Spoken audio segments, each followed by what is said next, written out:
Hello guys, in today's video I'm going to show you how to fix screen tearing in Fortnite on PC. First of all, you want to open up your settings on Fortnite. On Fortnite, you want to go ahead and be on the video option and find VSync.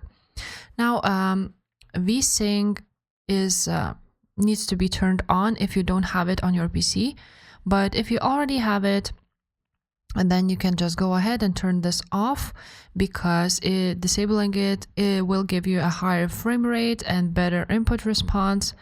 So basically you don't need it if your PC has it. If it doesn't have, then you want to of course enable it, because it will eliminate screen tearing.